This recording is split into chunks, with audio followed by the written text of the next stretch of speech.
I got such a strong response to my previous video about Kevin can go F himself, and I got to tell you, I'm bowled over by the comments of women who share the same experience that I did in their marriage. So I have two daughters, and my youngest daughter is 23 years old, and she and I have some of like the deepest, most philosophical conversations when we're together, particularly when we're in the car. And so the other day we were just talking about like being a young woman and dating, and then with the expressed intention of wanting to get married one day, and how so many young women end up having to compromise in so many different ways in order to say I do. So here's what I'm wondering, and this is what I would love to hear from you on, is did you know, if you were married and ultimately divorced, your first marriage, did you know on the day of the wedding that you were potentially making a bad decision? And if so, why did you do it? What things were you ignoring? And I'm going to use myself as an example. So I knew on the day that I got married that I was taking a very big risk that it would work out. There was way, way, way too much evidence that this was probably not a good decision on my part. In fact, the night that I got engaged, and I met my ex-husband when I was 15 years old, and we got married at 25. I was 25. So he had been in my life since I was 15. He was 3 years older than me. And the night that I got engaged, I was living at home. I had just finished graduate school, and I had moved back to Lubbock, and I had been accepted into a PhD program. And I was either going to go to University of Georgia or University of Kansas, and I hadn't chosen yet. And I was stalling because I felt like that there was a strong possibility he was going to propose to me. And if that was the case, then I just wasn't going to go get a PhD. And he proposed. So the night that he proposed, I came home. He didn't even come into the house with me. We did not tell my parents together. He did not talk to my parents in advance. And so I walked into the house. I had a ring on my finger. My parents were sitting on the couch. I remember this like it was yesterday. I walked in and I walked up to them and I said, well, I'm engaged. And I showed them my hand, and my mom looked at me. And I'm going to try to say this without crying. My mom said, are you sure? Are you sure this is what you want to do? And in that moment, I was so mad. I couldn't believe she would say that to me, the audacity of it all. And I said, yes, I'm sure. And I was like, yes, I'm sure. And she never said another word about it after that. We went and bought wedding dress, planned wedding, the whole thing. She never questioned it again. She asked that one time, and she never asked me again. And here I am all these years later, and my mom is no longer on this earthly plane. But I think all the time I give her so much grace for what that must have felt like to be my mom and my dad, knowing that I was probably not making a great decision. Now, I said in a previous video, I don't regret my decision. I have wonderful children who I adore. And so in the end, life is life, and I don't want to live with regret. But I knew I was compromising. I knew that I was abandoning some of my core beliefs and values in order to be in that marriage. And we do that for a lot of different reasons. I think I was scared to move out of state and do a PhD program. I think I was 25 years old, and all of my closest girlfriends were getting married or already married. I think I was worried about, if I don't do it now, no one else is ever going to come along. I definitely had the sunk cost fallacy where I was like, man, I have put 10 years into this. By God, I'm going to see this through to the bitter end. And sure enough, I did. And so we do all kinds of crazy things for a lot of different reasons when it comes to getting married. And I'd love to hear yours. And maybe, just maybe, if we all tell our stories, there will be enough young women who this pops up on their FYP, they watch it, they read the comments, and maybe, just maybe, we can save one young woman from going into a marriage that isn't going to be good for her. The number one reason women reach out to me is because their emotional needs are not being met. One of the top three reasons why women even consider ending a long-term marriage or even a short-term one is that their emotional needs are not being met. They don't feel valued, they don't feel seen, and they don't feel loved. They don't feel appreciated. They just don't feel like they matter. It's really easy to have your needs met by lots of other things: kids, fulfillment of work, community, friends, self-care. But if you are inside of a marriage where your needs are not being met, it catches up to you. Doesn't mean that means that your marriage is over. You need to have some hard conversations, maybe get into therapy, start to work on this to see if you can start to have your needs met, start to reconnect. But most of the time, in the cases that I have been a part of, which have been a lot over time, is that it's just too broken to fix. Doesn't mean you're bad. Doesn't mean he's bad. It just means that it's not going to work anymore. Part of the reason I have my free journal, which is in the link in my bio, is because I want you to have an honest conversation with yourself. Are your needs being met? Are you happy in the life that you are living right now? Knowing that your kids are getting older, knowing that they're going to go create their own lives. Are you okay with the status quo? Take that time, have an honest conversation with yourself. There's a link also in my bio where you can book a deeply discounted call with me if you want to share what's on your heart. I'm Lisa Blaisdell. I help brave midlife women like you navigate the overwhelming process of separation and divorce to good men. I hope you get through the process and get to the other side. Story time on how I knew that my marriage was over for sure.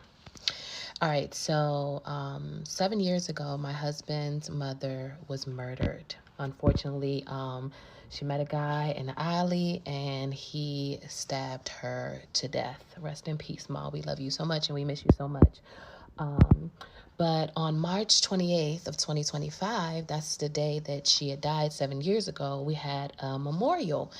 And I made these cute little fans, but me and my husband were kind of like, on the outs. So I didn't really do too much as far as like planning or anything.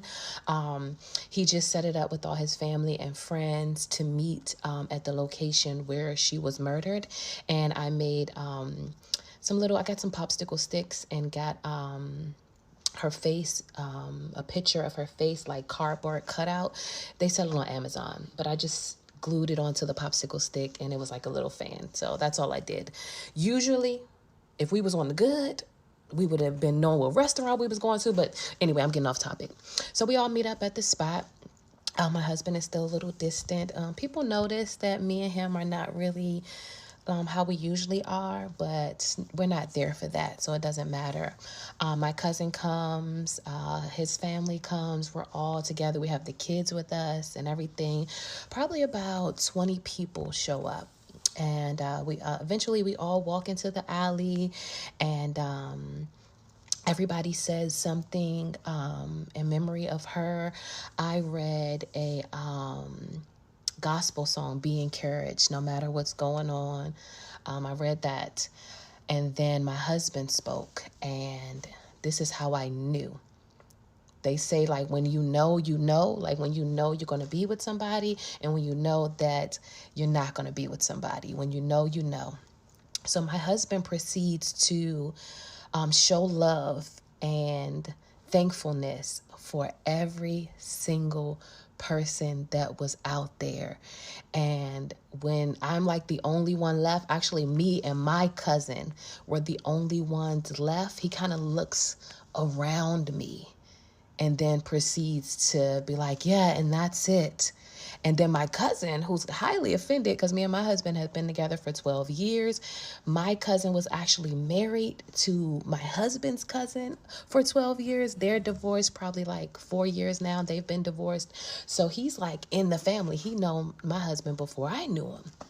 So my cousin, after my husband looks around and avoids me and my cousin goes, and so my husband goes, yeah, and cousin Cliff, thank you so much, you always there for us, da, da, da, da, da. So we're all like waiting for him to say something about me, but he doesn't. And I knew it before my cousin, before my cousin coughed. I felt it. The thing that went across my mind was, oh, this is the moment. This is the moment that they talk about where you know.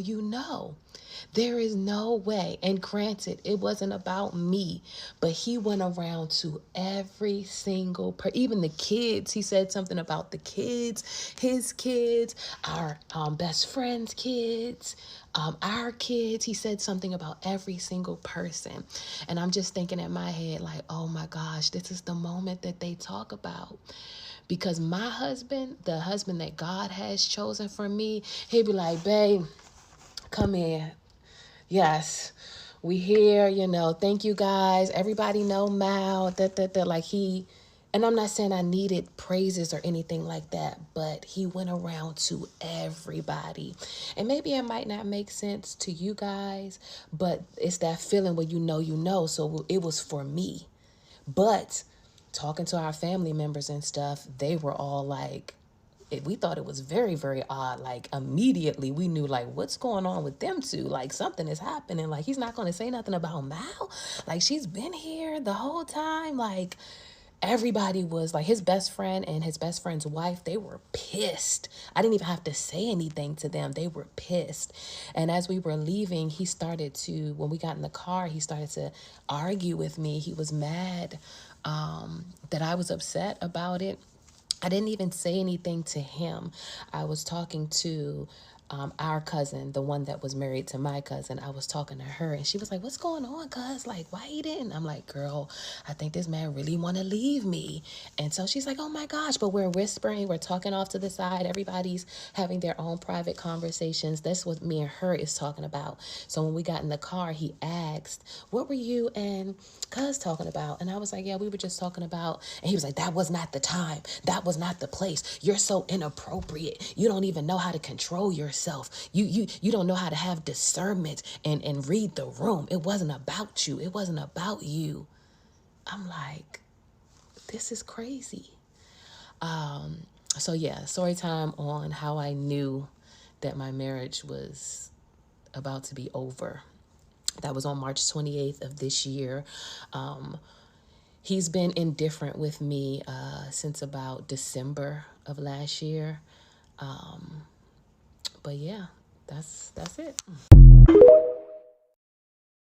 I left my home, my life, my multi-million-dollar everything with 3 suitcases. With the girls or without the girls? Without the girls. So I have a full-time nanny who was there 7 to 7. So I was like, okay, well, I'm going to come to LA and I'm going to see my therapist because my therapist is here and I'm just going to check into the hotel. Well, when I got to the hotel, I slept for so long, they did a wellness check. And they knocked on the door to make sure I was okay because I hadn't ordered any food and no one had seen me. And I could barely talk when they did the wellness check because I hadn't had water in so long. You were just out because you were so exhausted? I was out. I was physically exhausted and sick. How many hours is this? I would say it was probably, I want to say 30 hours. After I got up, I remember just being in a stupor and feeling like I could only mentally take one thing in front of me. So it was like, okay, drink water. Okay, eat some food. Lay back down. And then finally, I actually just told my sister, I said, can you please check in on the kids? Because I don't know if I'll be able to. It was just really step by step. And I think that's very similar for a lot of women. This Reddit title reads, I am leaving my husband because of my mother-in-law. I have been married to my husband for 5 years. Of those 5 years, I spent the last 3 years taking care of his mother. His mother is very sick. She can hardly go to the bathroom on her own. I have to wash her and clean her. He never discussed it with me. He just moved his mother into our house without asking me. I suggested that we should hire a nurse, and he said it was a waste of money. Why do we need to hire a nurse when we can take care of her? My husband promised he would help, but he hasn't lifted a finger. I do everything. I feed his mum, I bathe her, I clean her after she does her business. I'm exhausted and I feel like a lesser version of myself. I don't recognize myself in the mirror anymore. I always clock on for her, and my husband doesn't help me, but he expects me to help his mother. He just comes home and plays video games. The plague of video games on our society. I know, it's so like typical. It's so typical. I complained about this and he yelled at me. He said he is very stressed about his mother and he needs video games to calm his nerves. I know I just gave shit to video games, but like, I get as a sidebar that maybe they can be helpful for some people, but like, okay, whatever.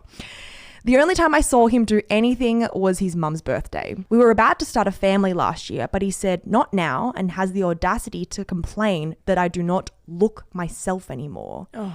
So he says I've eye bags, my skin looks dry, my hands start to resemble his own mother. Ew. I'm just done now. I sacrificed my job for him. I left my job and took a part-time job just to take care of his mum. I should have left when 4 years ago I asked him to lend me some money for my dad's operation and he gave me a bunch of excuses. So there's a massive double standard going on here. He even criticized me if I spend too much time with my own sick dad. Today at work, he is going to be served.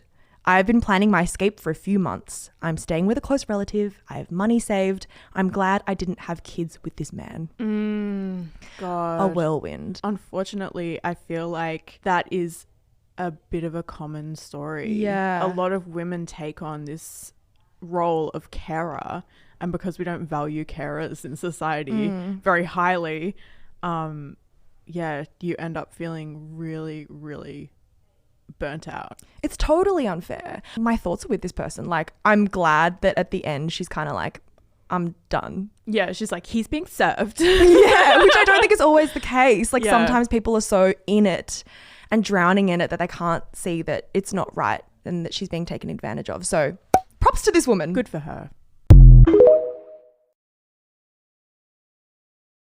When a woman finally decides to walk away, there is absolutely nothing you can do. I wish more people understood just how common this relationship narrative is. The woman thinks the man is going to change, and then he never does. And the man thinks the woman will never leave, but eventually she gets sick and fed up, and she finally does. And the way she rationalizes this is she thinks that if she continues to forgive him again and again, he's going to realize what a ride or die she is. And then finally he's going to step up and be the man she needs him to be. When actually what he's really thinking is, if she's forgiving me, then what I'm doing can't possibly be that bad. And so it happens over and over again. And each time she forgives him, she actually respects him a little bit less and a little bit less. In fact, over time, she grows to hate him. And she actually grieves a relationship while they're still together. And so finally, when she does gain the courage to leave, she's gone, and she's gone for good, because what she thinks to herself is, I gave this relationship my absolute all, and at least I know that I left no stone unturned. And so now I can move on and be at peace with that decision.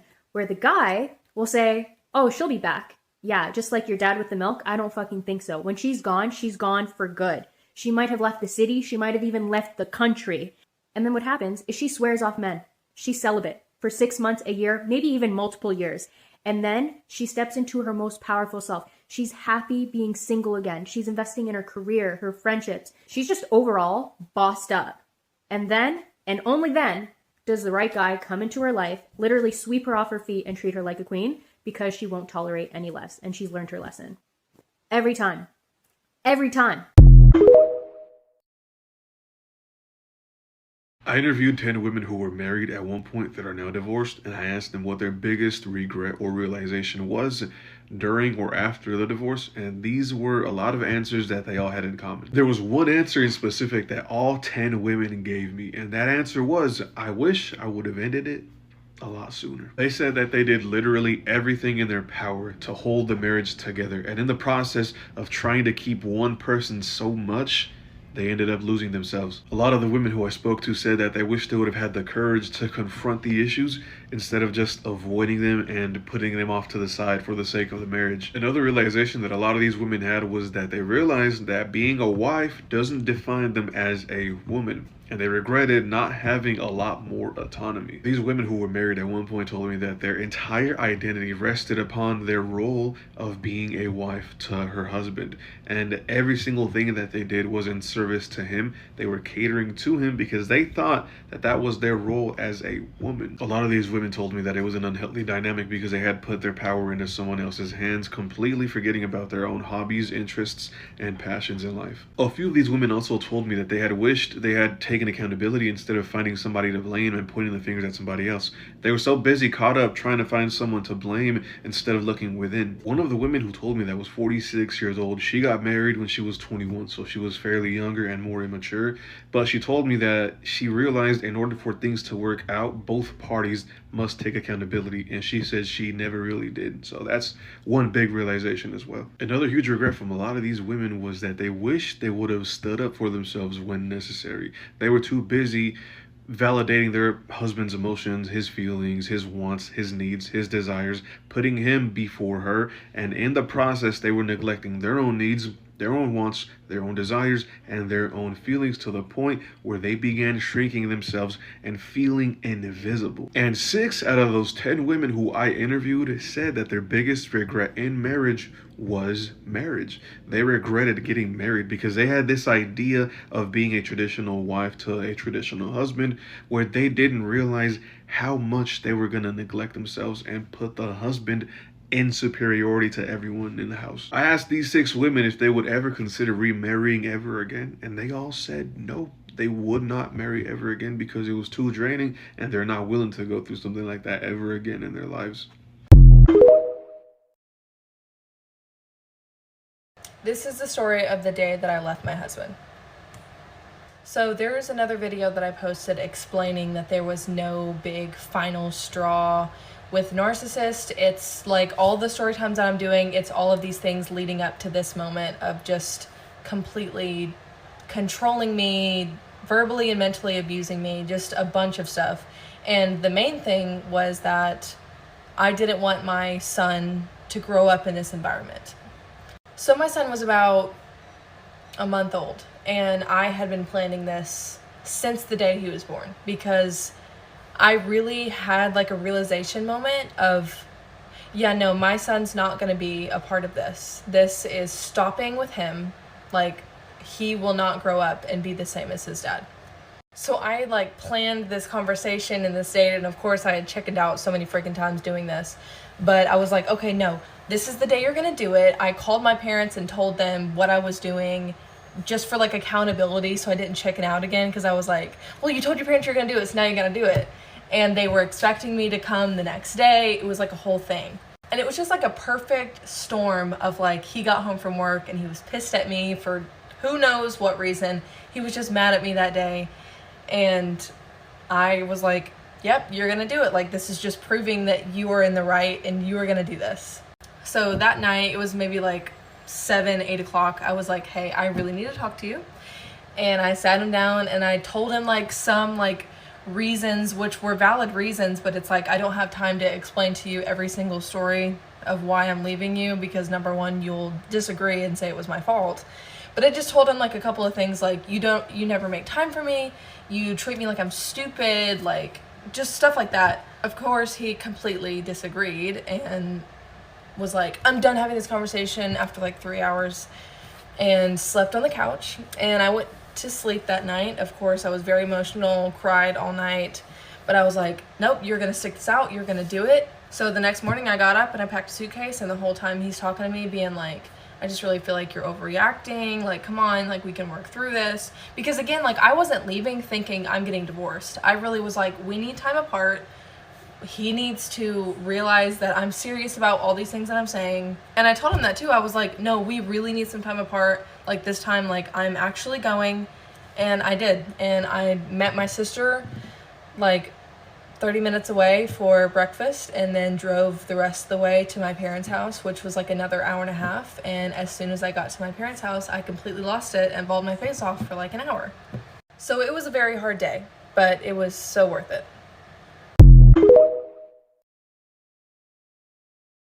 Like, there was not enough that anybody can tell me at any point. Like, I knew that I deserved better. But it's like, I just felt like I needed to make it work. I needed to make it work. Why? I felt like embarrassed. I felt ashamed. I felt like I don't want to be a single mom. Like, how embarrassing. Like, I waited until I was 30 years old and married to start having kids. Like, I thought I did things in the right order. How embarrassing. Like, this can't fail. No, the embarrassing thing would have been to continue to stay with the man who couldn't love me properly. Like, nobody needs to be in a struggle love.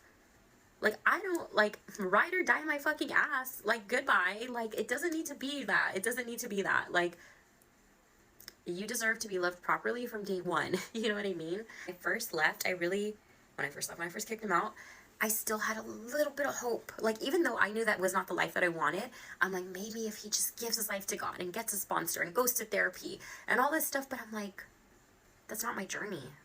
That is not my journey. That's going to be his journey, and he's going to have to do it for himself. And yeah, like, it's crazy because although I come on here and I vent a lot of things, I don't hate the guy. I just, like, I kind of feel a little bit pity for him. Like, a little bit of pity, but I don't hate him.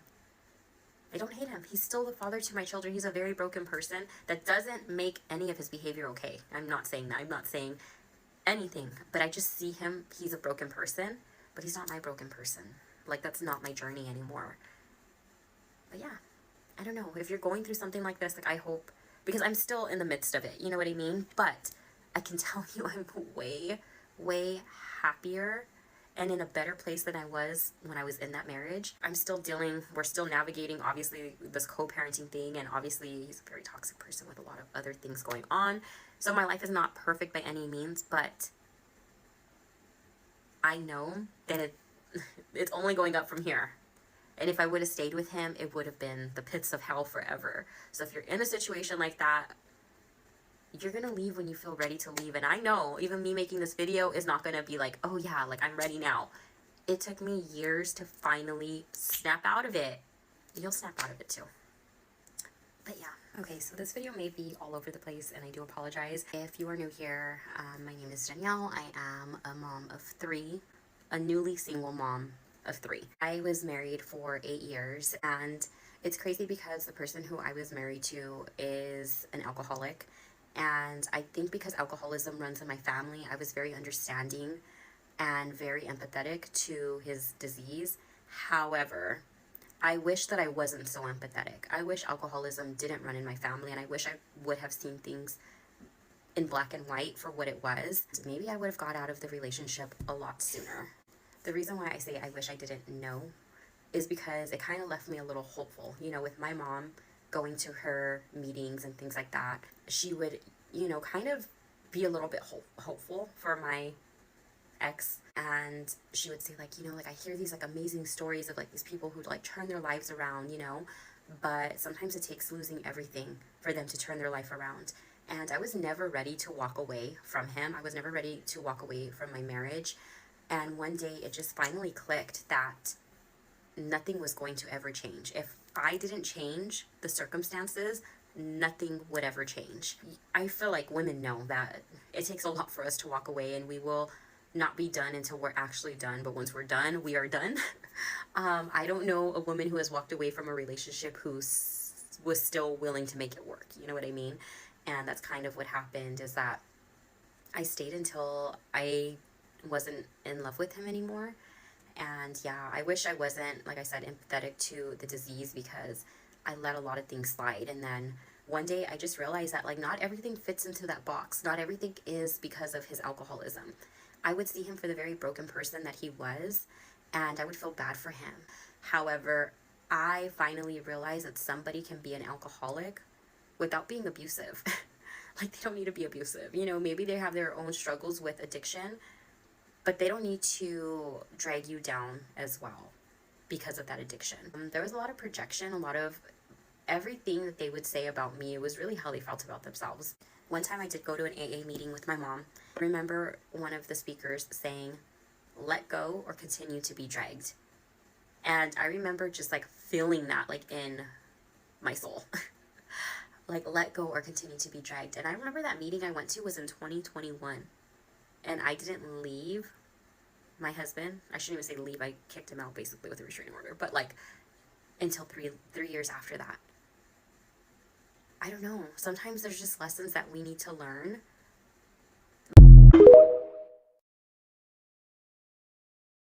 Just know that if he do those things at work, he can damn for sure do it at home. He's just choosing not to. I met someone today who essentially told me, I was explaining like the mental load to him and what women go through when it comes to the mental load and like decision fatigue and all those things. And he was saying, oh my gosh, like I deal with that kind of stuff at work. Like when things fall in my lap, or I do things so that they don't fall in my lap. Essentially, like, moms just take over and try to make sure everything happens because she knows it's going to fall in her lap at some point. She just takes care of it. It's like, I do that at work. Oh, so you do that at work. You know what it feels like. You care about work, but you don't care enough to do that at home. You don't care enough to make sure that, your wife doesn't feel those things. You're perfectly fine with her making all the decisions and being responsible for every fucking thing just so that you don't have to take responsibility for any of the decisions. So you don't have to take responsibility for your fucking family. You'd rather see them drown until she says that she wants a divorce. And then it's like, oh, whoa, sis, what are you doing? A divorce? We're not that bad off. Meanwhile, she's been telling you for fucking years all the things that she's wanted and needed, and you've ignored her.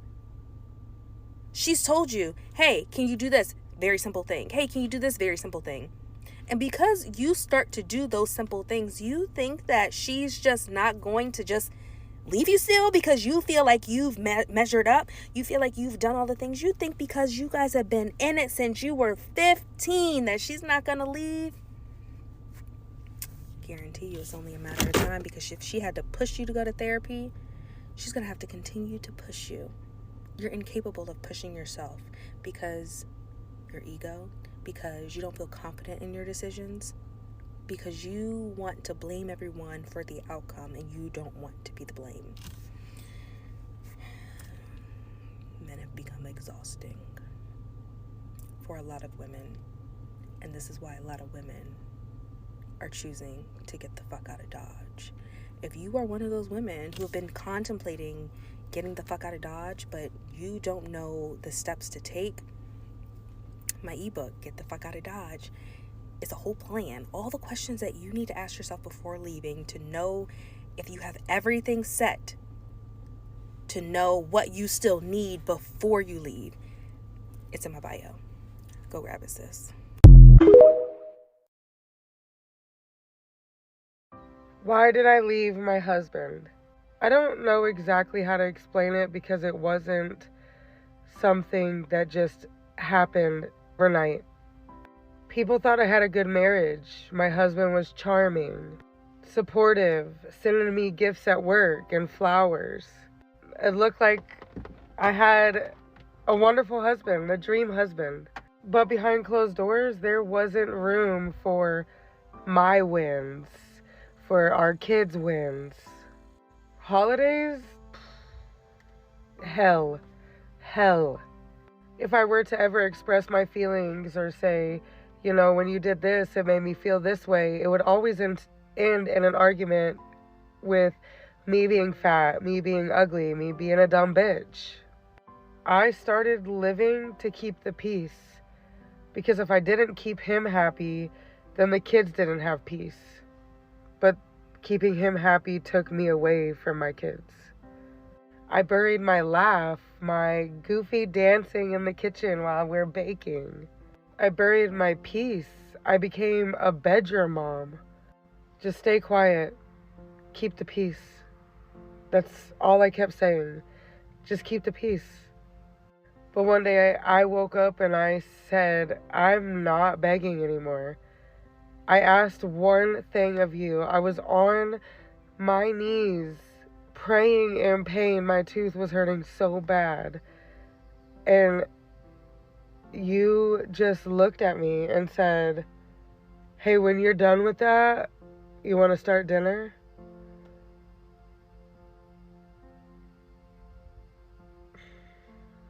Begging for the bare minimum, so I left. I was terrified. I didn't have a plan. I was supposed to be just taking my girls to the airport so they could come to Florida and visit friends and family. But I just kept driving. I didn't stop. The kids were asking what's going on. He was blowing my phone up. I couldn't speak. I was paralyzed, and I just kept going. I just looked at the kids and I said, I just need you to be calm for a minute and trust me. And I didn't stop. If he were to ask me or say, baby, please stop, please come back, I would have came back. I would have turned around and came back. I know I would have. But he called me so many names and cussed me out and said so many hurtful things all the way until I was in Florida. And then he started, please, I know you're serious now. I don't have rights to 2 of our children there, his children biologically. However, I've raised them. I've loved them. I've taught them. And that's what he's always used. And that's why I've never left. Though when I did try to leave, he just said, oh, look, there goes the bitch that you call mom leaving you. She's walking out. I only felt seen when he wanted to, do it. Or if me and the kids were about to go out or do something fun and he didn't want to do it, but we're still doing it. Like, it would go one of 2 ways. He would love bomb me and make me want to stay, and then I would cancel the plans, or he would start acting like a big baby and be like, to where I had to stay home and take care of him. I was never wanted. I was always needed. Like I used to say, I know that I'm not the wife that you want. I'm the wife that you need. Like, how many times did I have to say that until it clicked in my own head? How many times did I not leave because I knew that he would do everything that I've been begging him to do when I was gone? So I didn't leave because I wanted him to do it for me. What? Or how about I knew that the moment that I left that he would be hollering at all these girls and doing this and telling the whole world, oh, she left, I'm a single dad, boo-hoo me. So I stayed because I didn't want anybody else to have him. Do you understand that when it clicked, like that click, it was like a whole bunch of look at all of this shit that I've been trying to tell you. My brain is literally replaying everything, look. I didn't just feel done then, I felt disgusted. I was disgusted with myself for allowing it, with him for doing it. I've always said, it's okay, I can hold it out till the kids turn 18, I can do this, but they started seeing more and more of the fights, they started getting more angry at him and yelling at him and being disrespectful. I understand why they were doing it, but it was not respectful. Everybody was just coming out of character. And I couldn't let that keep being any of our children's example. Any of them. And that's when I started writing the Life Reset Toolkit. When I finally realized that I needed to go. But I thought that I didn't have the time to do all of those things. But I know that there's somebody out there saying I have to, but I just don't know how. There's the book. It's there. As much as I need the money, I need to get out of this car I'm living in. If you truly need to get out of a relationship or a toxic situation, I will email you the printable version. Okay? I will. I got you. You got me. I got you. I wish I would have left on our wedding night. It was that bad, and it's always been that bad. And I want you to know that if you are going through this, or you are trying to leave your husband or your wife, this is not easy. This is so fucking hard. You're going to want to quit every single day, but you cannot. You need to celebrate all the little wins. I'm telling you, yesterday when I was applying for jobs and one of the last jobs, I did not get any good news. I just came to the car and I said, God, I can't do this anymore. I give up. I give up. I'm going back. Like, I'm hungry. I'm tired. I give up. And then my truck wouldn't start. And it hasn't started since. Coincidence? I don't think so. You got this. We got this. I don't care what anybody says. You deserve to be happy. You deserve to be happy. I'm scared. I take care of people. I thrive in chaos. But now I'm alone. Will our kids hate me? Will he be okay? Will our kids be okay? I'm so scared about everything. Am I going to be sleeping in this truck forever? Looks like it. But I do know that y'all give me hope. Every like, every share, every comment, I see you. And you're helping me to remind myself that this isn't rock bottom. This is reset. And I'm just getting started. Hot dogs and hustle, baby.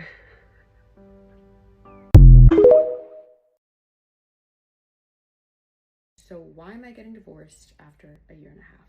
I got married at 28 and I'm 29 and I'm currently getting a divorce. And I owe it to you guys to explain to you why I'm getting a divorce, because over 10 million of you guys watched me get married last year across Instagram, TikTok, YouTube, and a lot other wedding content that I put out. I'm a lifestyle creator, and so, you know, you're gonna see my life, the ups, the downs, all of it. It is just a part of the process. But the reason why I do want to share why I'm getting divorced is because I got married to a narcissist unknowingly, and it was all built upon a lie.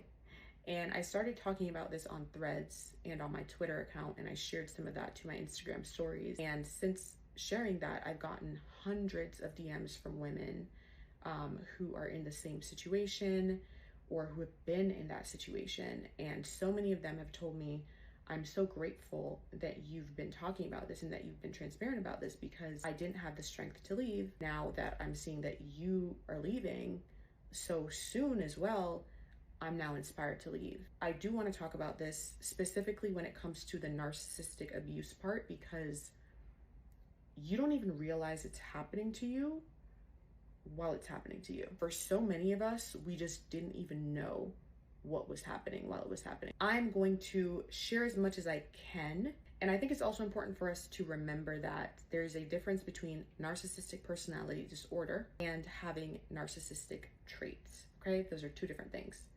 So let's start from the beginning. So in 2020, I met my husband on Hinge, and I was living in New York City at the time, and I was working from home. I was working on Wall Street, and I was pretty isolated. Here comes my husband on Hinge, and he looks great, and he seems like a pretty decent guy, and he really sold himself as like this faith-based guy and like really serious with like really good intentions, and you know, I bought it. Now, he was going to be starting a job on Wall Street as well at a different firm, and I like the fact that he was already in the industry, so he understood my work schedule, because I really did have a demanding schedule. Again, very normal guy, seemingly decent guy. The relationship is good to start. Towards the end of 2020, I started to pick up on the fact that our values weren't really aligned, and especially when it came to faith, there were some things that weren't adding up, right? So I did let him know that, hey, I think we should break up. I think we should part ways, because, you know, we're just not aligned. Now, he accepted it at first, but then he kept trying to message me and get back with me and saying, you know, I really don't understand. I really miss us and all of that. And then he starts to mention the fact that there's a ring fund, because, you know, he sees me as his future wife, that he's already gained 14% on. And I remember saying to him, like, I'm sorry, what does that have to do with anything? And so that is an example of, I think it's called love bombing. I am somebody who had a narcissistic parent. So I grew up on gaslighting. I grew up on manipulation. I grew up on love bombing. So that feels familiar to me. I didn't really have the language for what exactly my soon-to-be ex-husband was doing at the time, but now that I do have the language for it, I see it for what it was, right? If you have broken up with somebody, they seemingly accept it, but then they're coming back and they're like, okay, but I have 14% on a ring fund, right? They're trying to like lure you back in, right? They're trying to talk about all these things that they do for you or what they're doing for you to try to lure you back in. Now, I was resistant to his efforts. At the beginning of 2021, I do start a new job, and that job is actually at the firm that he's working at in a different capacity, but we've been broken up. We're still cordial. Now, he's still trying to get back with me. He's inserting himself in a way that's friendly, but like also clearly like he regrets that, you know, we parted ways. Again, I'm focusing on my new job. I'm just focusing on like getting my life together. He does become a source of support for me as I'm in this new job because he's already familiar with this firm. He knows how to support people, and like he really is just a great friend to have. My birthday's in July, and yes, we're friends, we're not together, but he totally inserted himself into my birthday in a way that was like, you know, I'm her man, got me a cake and everything. And like, I appreciated all of those efforts because at the end of the day, like, it's great to have somebody who is looking out for you and all those things. But again, I wasn't cognizant of the fact that like boundaries were not in place, right? And this is something that you have to be very aware of as a young woman when you're dealing with these men. Like, if you have broken up with somebody, right, there is no reason why they should still be coming around in that capacity.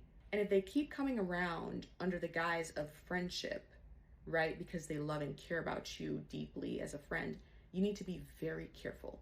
Because I was very convinced that, okay, he keeps showing up and he's just around because, like, you know, he just cares deeply about me and he just wants to be the person that's there for me. Now, despite the fact that we're broken up, anybody who has shown any kind of interest in me, anyone who he knows is interested in me, he's creating obstacles for these people. He would want to spend like every waking moment of the weekend with me, and I just had zero space. This is another sign that you are dealing with a narcissist. They do not give you any space. Keep in mind, the job that I had at this time on Wall Street, I was working at the desk from 6:30 a.m. until roughly about like 6:30 p.m., right? So I'm 12 hours on the desk, Monday to Friday, and every waking minute of the weekend, he would want to spend time with me. I don't really like people like that. I like my space. I do believe that I am an introvert, and I really do need to recharge, especially when I'm in an office setting and when I'm around people for so long. Like, I need like to decompress, right? I'm blessed now that I work from home and I don't need to like recharge as much, but I really needed my space. Now it is fall of 2021, and he is really lobbying, really pushing that we get back together. And he's even convinced another one of my friends that he really loves me. He really sees a future with me, and, you know, for me to give him a chance. He's very, very, very convincing. Like, this man, he could sell you anything. He is really good. He puts on a great show. And even my friend is like, wow, like, I don't know any guy who's ever loved you this much. Like, this man he is so committed. And I'm like, yep, that is true. And I'm like, you know what? I'll give him a chance. We did get back together. At this point in my life, I wasn't really going out. I was just focused on myself. So if you weren't already in my immediate circle, if I didn't already know you, chances are we were not going to meet, because I went to work, I went home, I went to the gym, and I was just like focused on myself. You know what I'm saying? Like, that's just where my head was at. Now, by December of 2021, he starts applying to some jobs in Florida because he says he wants to move back to Florida potentially. By January of 2022, he gets a job offer in Florida, and he also does get another job offer in New York, which in my opinion, was more aligned with what he wanted to do career-wise, but he decides that he's going to take the job in Florida. Now, he's trying to say to me, you know, am I coming with him to Florida? I'm like, absolutely not. I have my career here. At the time, I knew no one in Florida. No, I'm not going with you to Florida. And I had broken up with him because I was like, I'm not doing a long distance relationship. I just don't want that for myself. Now, after we got married, I found out that he actually told his coworkers and others, his friends and stuff, that the breakup was mutual when it wasn't, right? Because he was crying these crocodile tears, these fake tears. In retrospect, they were fake tears. They were narcissist tears. When I told him that, look, I'm not moving to Florida with you. I'm sorry. Like, I'm not doing long distance. I have my career here. It is what it is. I think it was early February that he moved to Florida. Valentine's Day comes around 2022. Now, I think I'd gone out and I posted up like, you know, just in a cute dress or whatever. Who's calling my phone to find out if somebody took me out for Valentine's Day? My soon-to-be ex-husband. Mind you, I'm single, right? What did you think was gonna happen? Do you not think there is a line of men waiting to take me out? You're single, I'm single. It's none of your business. Why should I spend Valentine's Day alone, right? Like, you decided to move to Florida.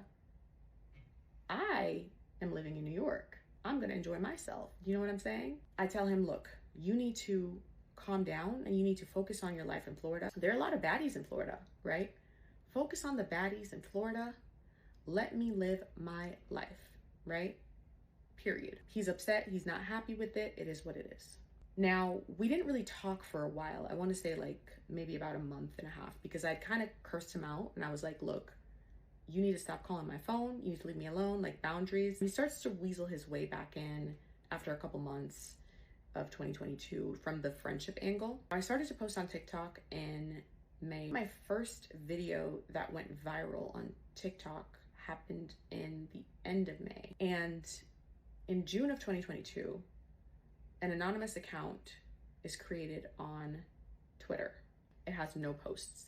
I'm still friendly with my soon-to-be ex-husband, right? He's still a friend to me, and that's that. I'm single in 2022. I'm focusing on myself. In August of 2022, I'm told by my boss that I'm being put up for early promotion. My soon-to-be ex-husband, at the time, I considered him to be one of my best friends because he always positioned himself to be like this source of support for me and just somebody who really loved me like unconditionally. Now, he was one of the two people that I let know that I was being put up for early promotion. Unbeknownst to me at the time, that same week, that anonymous Twitter account made some tweets using screenshots from my TikTok account, tweeting my firm and FINRA. Now, FINRA is the regulatory body that oversees broker-dealers, etc. Again, there are two people that I told that I was up for early promotion. He's the only one who would have known to tag FINRA in those tweets in an attempt to bring me down or to get me fired or to mess up my chances of getting promoted. I don't find out about these tweets because I wasn't even tagged and I wasn't really on Twitter like that. I was called into the office by compliance at my job and they were telling me that, hey, there's this FINRA investigation going on because this random Twitter account made these tweets referencing your content and they tagged the firm and they tagged FINRA. They just told me, hey, just keep an eye out, you know, let us know if you have any idea who it could be. And they told me that they'd be doing their own kind of investigation as well. I remember my boss saying to me, go look into that, go figure out like what's going on there. And I just thought, okay, maybe it's just like some random hater. I just had no idea who could be behind this kind of account. Now, if I'm experiencing a certain type of harassment on the internet, I do loop in my lawyer just to get an assessment of like, what do you think this is? And I remember my lawyer saying to me upon reviewing the Twitter account and reviewing the tweet, he said, honestly, Christine, we've seen this before many times. This account was created specifically to try to bring you down. These tweets are laced with jealousy. This is a classic case of jealousy. And he actually asked me, did you get put up for promotion or something? Did you get a promotion? Because I've seen this a lot before and it's clearly laced with jealousy. And he said, is there anyone you can think of who would be jealous about you getting a promotion? And I said, well, I only told 2 people. And those people, you know, in my mind, I was like, they would never be jealous of me. Plus, only one of those people would have known to tag my firm and to tag FINRA. And I remember asking my soon-to-be ex-husband, I was like, hey, did you tell anybody else? But he was so supportive. He was just like, oh my gosh, the fact that somebody would even do that to you, they're such a hater. You guys, this man was like praying with me. He was like, I want to pray with you against like the attacks of the enemy. It's not funny. Nothing about this is funny, by the way, but it's like, at this point, all I can do is laugh, right? Because I was so convinced that this man was for me, right? He was praying with me, right? Now I know that he was behind that account. He didn't want me to get that early promotion because he knew that if I got promoted, there's no way I would be moving to Florida with him. And he had to figure out a way to get me to move to Florida because he just had to have me. Here this man is praying with me, being like, you know, I just don't know why anybody would try to do that to you. And like, you just have all these haters now and whatnot. And he created this account in June of 2022 when he saw that like, okay, like her TikTok is growing. More people are gonna find her. So I gotta make sure by any means necessary that she doesn't find somebody better. He's telling me that, you know what, you're on the internet, you're on TikTok now, people can find your TikTok, so it's just probably somebody who hates on you. You've always had haters. It could be anybody. And I'm like, yeah, you know what, you're right. It really could be anybody at the end of the day. Now, nothing came from that investigation. I didn't get in trouble. I didn't get fired. But did those tweets mess up my chances for early promotion? Absolutely. So he was successful in his attempts. One thing that I did find out from my firm from this investigation process was that they had reason to believe that the person behind this account was a whistleblower. So they were a former employee and they were airing out their grievances while using me to do so. Now, January of 2023, I have a new challenge to focus on because the Black people at my firm have been getting underpaid now for 2 years. And we had clocked it the year before, but we were told that it was going to be corrected and we'd be made whole this current year, which was at the time 2023. That was not the case. In fact, it was even worse in 2023. Now, that kind of stuff doesn't sit well with me. And of course, I'm telling my soon-to-be ex-husband about what's going on because he is a friend of mine and he's very supportive. He's like, you know, trying to make sure that he could be there for me and just like support me in this time that I'm taking on this challenge of like pushing back against my firm. So one of the things that I do is I write a letter to the head of HR. Because of that letter that I wrote to the head of HR, an investigation was launched and they were like, yep, we messed up. People's pay needed to be revamped. Now, even though they fixed the pay of all of the Black employees that were hired through this program, it still wasn't the correct amount. We were still being significantly underpaid compared to our white peers for doing the same work. I was not happy with that solution because I knew that that was just them slapping a Band-Aid on a situation that literally needed surgery. So, you know, I lawyered up. One thing you're never going to do is you're never going to play with my money, especially when I worked for it.